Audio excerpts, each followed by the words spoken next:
Mr. Strong for 5 minutes.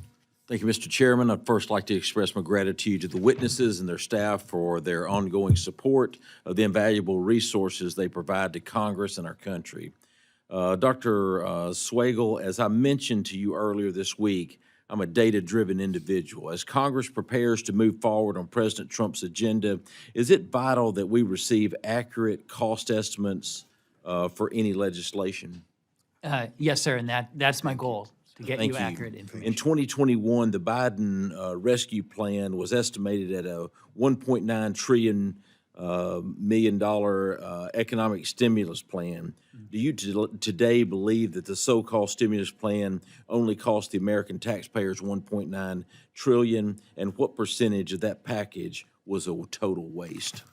It's a good question. It's something that we do sometimes go back and look at legislation. We haven't had the ability to do that, and that legislation did many things. One of the things it did was contribute to the high inflation that started in 2021, which in a sense meant that the dollars that were spent were less valuable. And so I'm not saying it's a waste, because I haven't looked at that, but it made, in some sense, it hindered itself. Thank you. Given the challenges your office has faced in the past, will any of the requested funds be directed toward refining the methodology used for cost estimates, particularly when dealing with a large-scale legislation, to get a true and accurate data to members of Congress?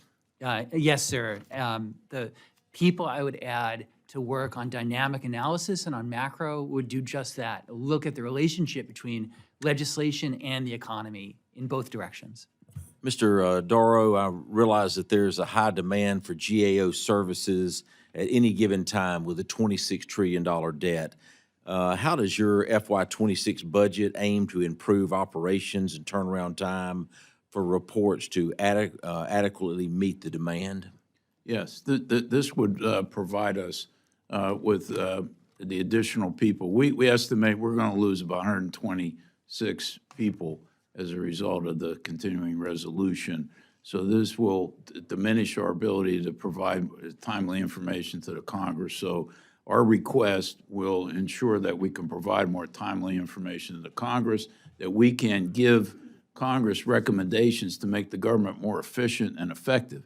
We've been engaged with some of the Department of Government Efficiency efforts, and they're actually using our recommendations to help carry out their activities. So a good investment GAO pays multiple returns to the Congress. Thank you. Pivoting over to you, Director Halpin, how's the GPO adapting its pricing model for other federal customers, such as the Department of Defense, to ensure it remains financially sustainable?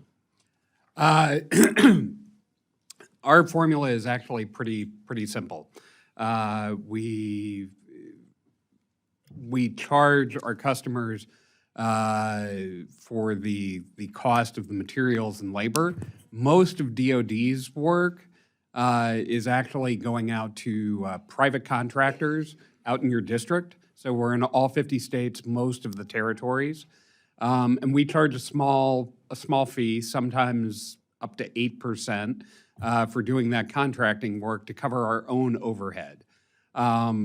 But our pricing model has been incredibly stable and represents a strong value for the customers that choose GPO, say, choosing us instead of DLA. Thank you. Mr. Swagel, you just mentioned tariffs would reduce the efficiency of the U.S. economy. Is a $26 trillion debt an efficient economy?